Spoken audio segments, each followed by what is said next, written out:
Poursuite de notre matinée qualif en direct de Caen, on prend de la hauteur, comme toujours avec Thomas Berneron. Bonjour Thomas. Bonjour. Je me mets sur mes pointes de pied comme ça pour pas être un peu moins petit à côté de Thomas.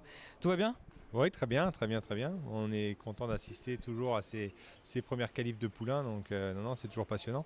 C'est la nouvelle génération, donc on rêve un peu. Alors beaucoup d'intérêt en plus tout de même pour toi Thomas, autour notamment des premiers FaceTime Bourbon qu'on voit apparaître, qui avancent. Quel regard tu portes sur les premiers que tu as vus ? Les premiers se présentent très bien. Après, je pense que les FaceTime Bourbon, à l'image de leur père, ne seront pas des vrais précoces, ce sera plus des 3-4 ans que des 2-3 ans. Donc ce qui n'est pas plus mal, parce que les classiques sont quand même à partir de l'année des 3 ans. Non, les poulains sont plaisants, les gars en sont très contents. Maintenant, le verdict, comme on dit, c'est le poteau d'arrivée. Donc là, c'est une première étape avec les qualifications, mais on en saura plus après en compétition. Très attentif également sur les chevaux qui se présentent pour voir pourquoi pas des opportunités d'achat. Quel est ton regard global ? On ne va pas parler de chevaux en particulier puisque voilà, le business se fait. Quel est ton regard global là, sur ces qualifs de ce matin ? Comme à chaque qualif, on repère quelques numéros qui sont intéressants. Après, on est toujours à la recherche de bons chevaux pour des clients, donc on est assez sélectif. On essaie de trouver vraiment la perle rare, ce qui n'est pas toujours évident. Et après, les gens ne sont pas toujours vendeurs, donc c'est pour ça qu'on est présent, on se renseigne et on fait travailler son réseau pour essayer d'obtenir un cheval intéressant ou de déceler un futur potentiel, quoi. C'est assez homogène, je dirais, depuis ce matin encore. On n'a pas vu d'envolée lyrique, d'envolée incroyable, mais très homogène. Il y a de la consistance. Oui, et on a remarqué depuis quelques années où les entraîneurs travaillent très bien parce que les lots sont très homogènes, les poulains sont vite sur jambes. On les voit quand même se qualifier dans des temps quand même qui sont assez intéressants pour la période de l'année à laquelle on se trouve, parce que les courses sont quand même pas tout de suite. Et on voit des entraîneurs qui posent très bien, hein, des chevaux qui sont en bel état, qui sont bien présentés, qui sont bien d'allure, qui font pas de fautes. Donc non, après, c'est pas forcément le cheval qui gagne son lot qui est le plus intéressant ou qui a le plus d'avenir. Après, il faut voir aussi le travail qu'il y a eu derrière et les impressions du driver durant la qualification.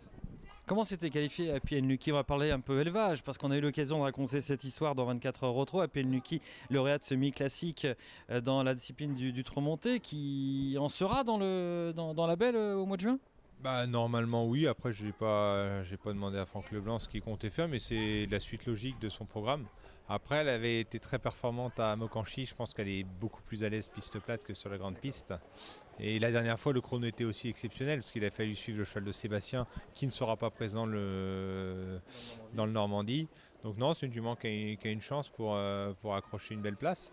Et non, c'est une jument que j'avais vendue comme toute ma production, j'avais pas souvent de yearling.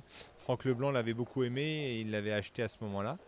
Et depuis le début, il m'a dit que c'est une bonne pouliche. Il a pris son temps, comme à chaque fois. Il l'avait qualifié début d'année de 3 ans ou fin d'année de 2 ans. Et il l'avait débuté assez tardivement. Et elle a commencé le meeting d'hiver avec que 50 000 euros de gain. Et maintenant, elle est semi-classique. Donc non, ils ont fait un très bon boulot parce qu'elle était un petit peu tendue. Et non, on est très contents. Les éleveurs, on suit ça avec intérêt. Belle histoire d'élevage, belle histoire de frères également, de fratrie, puisque tu es co-éleveur avec ton frère.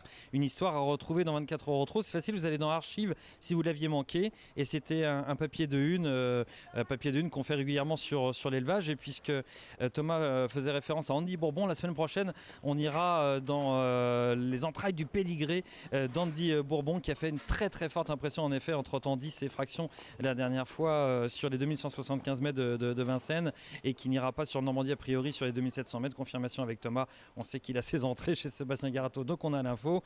Mais un cheval qui pourrait réaliser de très grandes performances au trot monté sur la courte distance, et on faisait référence à lui. On s'intéressera à son pédigré exceptionnel, hein. On va pas spoiler le truc. C'est un pédigré superbe que celui d'Andy Bourbon.